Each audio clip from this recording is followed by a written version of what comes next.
Hello and welcome to yet another YouTube video here on this channel. Today we are back with some note-taking and productivity apps, and the first one I am going to show you. These are great apps for students and mainly for students, and here we are thinking about how easy they are to learn as well as their pricing because being a student can become quite expensive quite fast. The first one is actually called Supernotes. I've reviewed them before.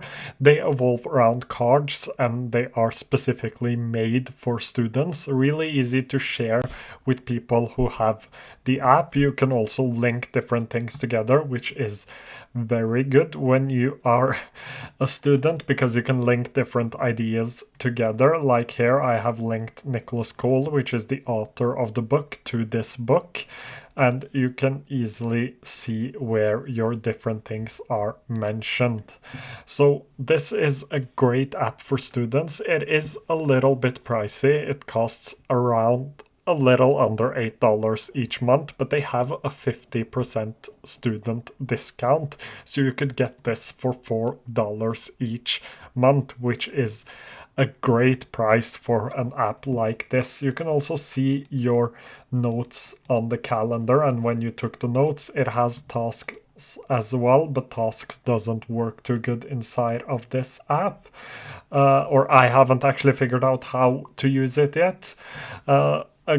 A way you could actually do it is to have tasks for different study sessions into different cards. That's the possibility. But overall, I would say it is great for note taking, and especially for students. It is also really easy to export all of your notes.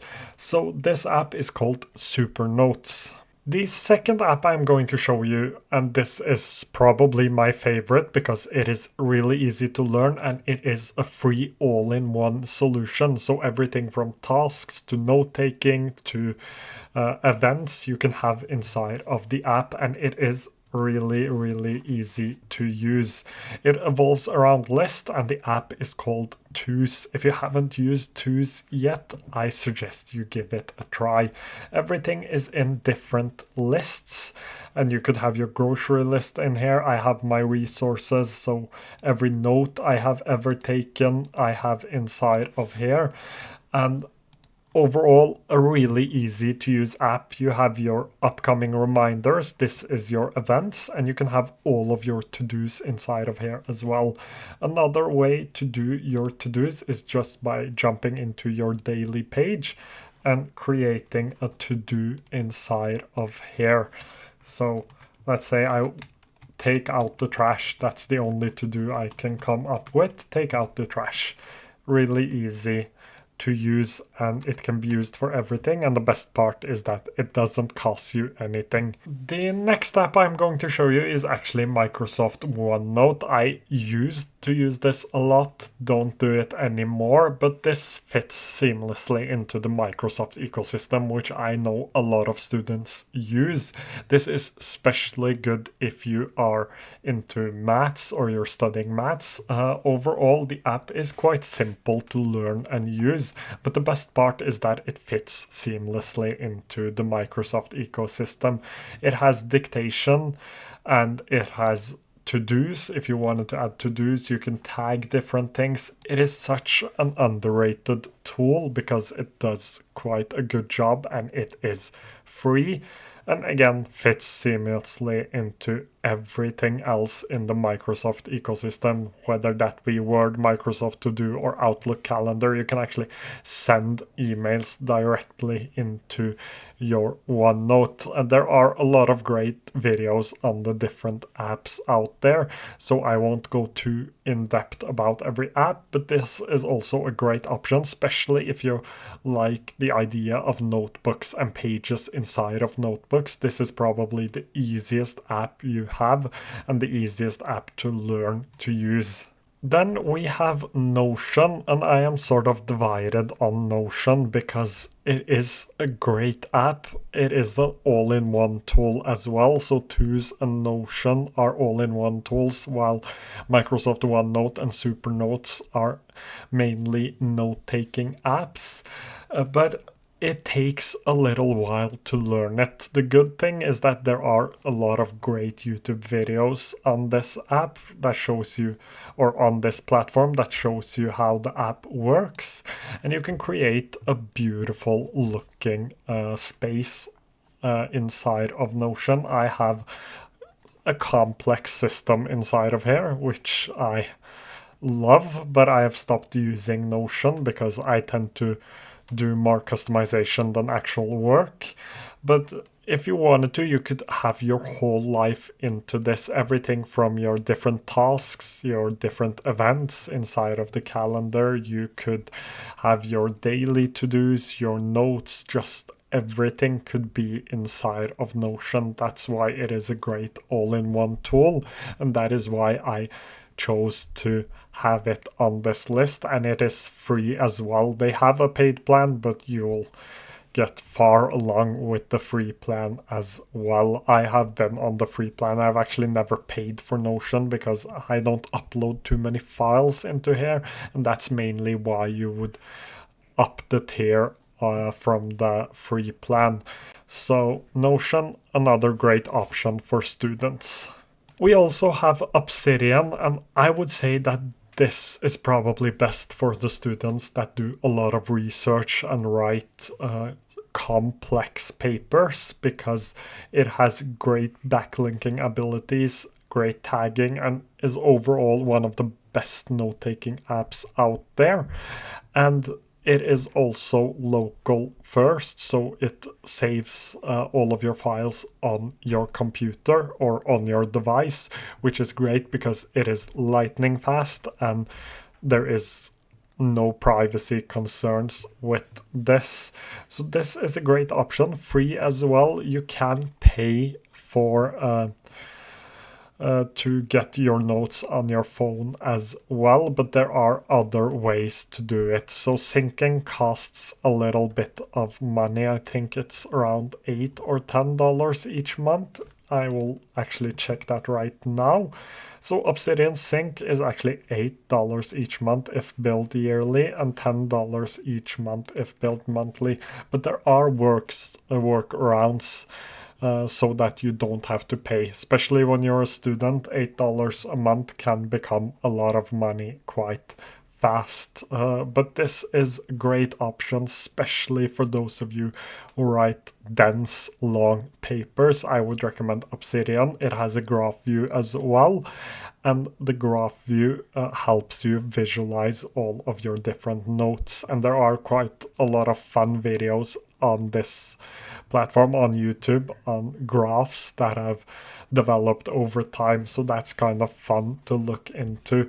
There are endless amount of customizability within Obsidian, so a great choice if you write and take a lot of notes that you need to connect together. So now we are into to-do list apps, and there are quite a few great choices here as well. I will start off with TickTick, which is probably the cheapest to-do list app. Here you can do calendar blocking. They have a full functional calendar, and it costs $35.99 each year, less than $3 each month, which is an acceptable pricing. There are quite a few options with this app. It doesn't look as beautiful as many other apps, but it does the job quite well. You can also collaborate with other. They have a fully functional calendar, and you can get integration with Google Calendar as well. They have what's called natural language processing, so you could say read tomorrow at 7 p.m. and it will schedule the task for 7 p.m. tomorrow. You can organize your whole life into this, and you can also get reminders. I think that's a premium feature. But overall, I would recommend just paying for the premium if you can, because it isn't the most expensive thing. You have tracking and you have so much more, even Pomodoro timers. There are so many things inside of this app for such a cheap pricing. I've used to use this app before I went into analog planning. I used TickTick for a long time. So I definitely recommend this one. The next one I am going to show you is actually Microsoft To Do, which is another great option if you're into the Microsoft ecosystem. This is another tool that doesn't get enough attention. It is quite good. It is free and it works with the Microsoft ecosystem, so you can have your tasks, you can plan them. They have natural language processing inside of here as well. You can have different filters and store things anywhere you would like to.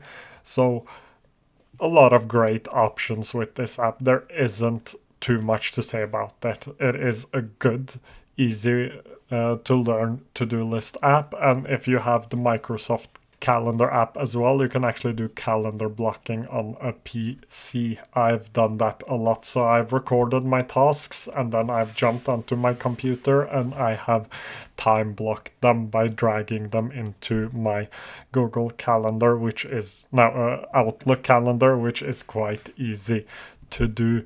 So a great option, especially if you want to stay within the Microsoft ecosystem. So if you're using OneNote, I would probably recommend you to use this as well because they integrate. Another great to-do list app is called Todoist. This is one of the oldest and best to-do list apps out there. A lot of people use this.